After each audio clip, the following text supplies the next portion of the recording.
In this module we will examine, in brief, the history of crime and intelligence analysis. Starting with the history of intelligence itself and how its use has developed over the years, culminating in a brief explanation of the difference between crime analysis and intelligence analysis. Fuller explanations of the various concepts will be discussed in subsequent modules. Espionage or spying involves an individual obtaining information that is considered secret or confidential without the permission of the holder of the information. More than 3,000 years ago, the Hittites, an Indo-European people living in the region of Turkey, produced intelligence reports detailing information about their enemies, written on clay tablets. In the time of Alexander the Great, travelers coming from foreign lands to the east were questioned about their knowledge of other lands. The information informed Alexander's invasion of Persia. The first known intelligence thesis was written about 500 BC. It is called The Art of War, and was based upon the deliberations of a very successful Chinese warlord called Sun Tzu. Sun Tzu embraced a coherent vision that emphasized the ruthless practice of efficient warfare, a necessity in an era of multi-state conflict when even victory might doom a state.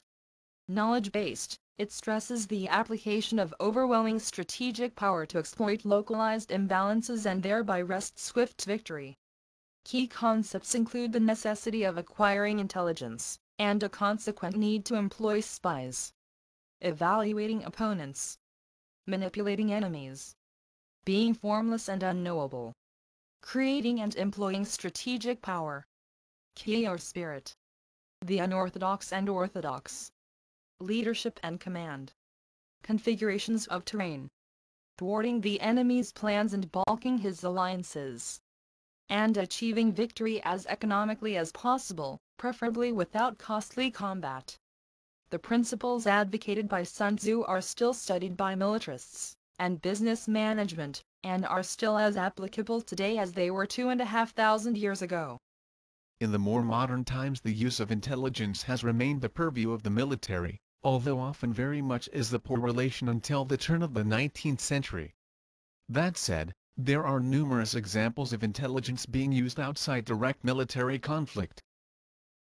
Sir Francis Walsingham is usually remembered as the spy master of Queen Elizabeth I of England. Walsingham is frequently cited as one of the earliest practitioners of modern intelligence, both for espionage and for domestic security.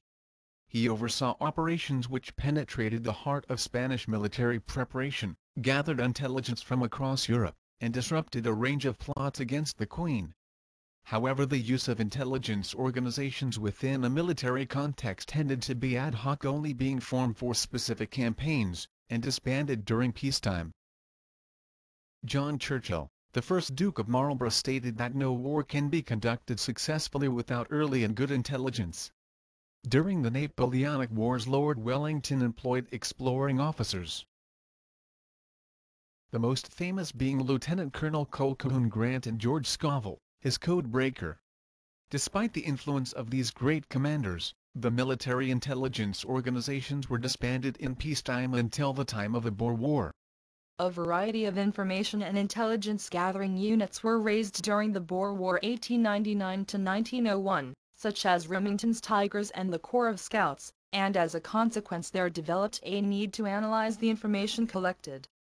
This led to a multi-tier system of sources and agencies employed to collect the information. These included field intelligence officers with the combat units, and staff intelligence officers with the formation headquarters, who were able to analyze the information gathered. In 1909, between the end of the Boer War and the start of the First World War, a small counterintelligence department, later known as MI5, was established under Captain Vernon Kell. By 1912 a second department, MI6, or the Special Intelligence Section, was established. This was headed by Commander Mansfield Smith Cumming, its remit, to control intelligence gathering overseas.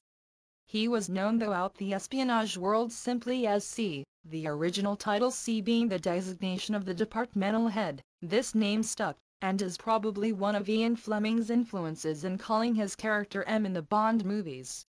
The activities in the modern area of spies was refined during the Cold War of the post-Second World War era. led by the two superpowers of the time, the United States on one side and Russia on the other. Each side constantly attempting to gain an advantage over the other using intelligence to achieve their aim. The intelligence collected in the modern era being very much within the realms of the intelligence agencies, such as MI5, MI6, the CIA and the KGB. Whilst it would be naive to think that such a requirement has disappeared because of the reduction in the Russian sphere of influence, there has been a shift in recent years of focus towards the intelligence requirements necessitated by terrorism. Whilst the roots of intelligence analysis are founded in the eddy world of espionage, our focus is upon crime and criminal intelligence analysis. Intelligence gained a foothold in the world of policing in the 1880s. In March 1883, the Metropolitan Police Special Irish Branch was formed to counter Irish Fenian terrorism on mainland Britain. The term Irish was dropped from its title as Special Branch took on responsibility for combating a wide range of extremist and terrorist activity. Special Branch had responsibility for gathering, collating and exploiting intelligence on extremist political and terrorist activity, disseminating intelligence for operational use and assisting other government agencies to counter threats to the security of the United Kingdom. In the United States, the first organized police service was established in Boston in 1838, New York in 1844, and Philadelphia in 1854. Early law enforcement intelligence units were established during the Prohibition years of the 20s and early 30s, collecting information on the high-profile criminals of the time such as Al Capone. The tool of choice from that time until the 1960s was the intelligence dossier, a simple record of what was known of the subject. During the intervening period there were few developments in the law enforcement intelligence arena until Anna Kappa Life Sciences developed a series of charting techniques in the 1970s. Anna Kappa Life Sciences Incorporated is an American company formed in the late 1960s. The company has completed research and development projects for over 200 different government agencies, academic institutions, and industrial organizations. The company name is derived from the name of an island in the Channel Island archipelago, Anna Kappa, of Volcanic Island, which is located 14 miles of the coast of Ventura, California.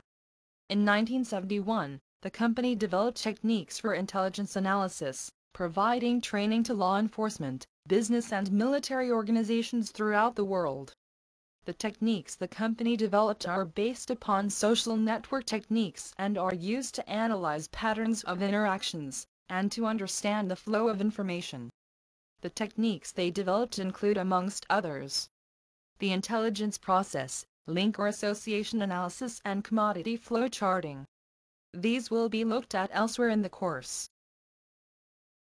Crime analysis and criminal intelligence analysis in the world of war, spies and espionage. The aim of intelligence gathering was to determine the plans and activities of the enemy, so that they could be thwarted and the enemy vanquished. Intelligence would loosely speaking have consisted of two types, topic-related information and quantitative information. The former consisting of specific information about an event or activity, for example the enemy was moving resources towards a border area. Whereas quantitative information might consist of data such as the amount of radio contacts between units. These different types of intelligence have analogies in the world of crime and the criminal. Crime analysis is concerned with quantitative information, often it will involve the examination of crime in aggregate as opposed to in isolation, so for example the number of burglaries or housebreakings in a particular area. It is also likely to be concerned with the characteristics of the offense rather than the offender.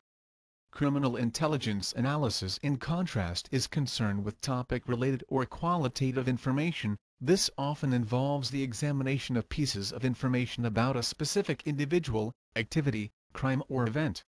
Often it will involve the examination of individual pieces of information, so for example information about the activities of a specific criminal or criminal group. Clearly crime analysis and criminal intelligence analysis do not exist in isolation from one another, either can inform the other. Arguably crime analysis is a relatively new concept, in that it wasn't until the mid-1970s that crime analysis procedures were developed. although its roots go back before the formation of the Metropolitan Police. In 1752 Henry Fielding, a renowned author and magistrate at the Westminster Court in London, collected and analyzed data on thefts and individuals believed to be involved in such crimes. He then published a periodical entitled The Covent Garden Journal, which was used to circulate descriptions of wanted persons. Later work was done at Scotland Yard to classify various types of criminal modus operandi, and to use that knowledge to identify individuals that warranted police attention. The renowned August Vollmer, a leading figure in the development of the field of criminal justice in the early 20th century, introduced the techniques thus employed to the United States. He was the first police manager to realize the advantages of aggregating calls for service data, to inform decision-making in determining beat boundaries and deploying patrol officers. The crime analysis mantle was subsequently taken up by Vollmer's protege, Orlando Wilson. In his book Police Administration 1950, he discussed the analysis of police records to identify changes in criminal activities that might warrant prompt police intervention. Wilson described crime analysis as a means of identifying the locations, time, special characteristics, similarities to other criminal incidents, and various other significant facts that may aid identification of either a criminal or a criminal pattern. Of the two disciplines, criminal intelligence analysis is the one most closely related to traditional military or espionage intelligence analysis. It is more reliant on pieces of information or intelligence collected very often from sources of various kinds in the field, or in military parlance the theater of operation. So for example, information that James Brown and Mary Smith are associates and are involved in the production of cannabis would be information subject of criminal intelligence analysis. Likewise, information that Mohammed Basra and Omar Ben Sulayman attended the same terrorist training camp in January 2008. In a nutshell, criminal intelligence analysis is concerned with the relationships between people and other entities, for example, organizations, locations, vehicles, telephones and so forth. Crime analysis and criminal intelligence analysis both work towards the same goal, that is to identify criminals and criminal events, so that managers can make informed decisions to address the matters thus identified as appropriate.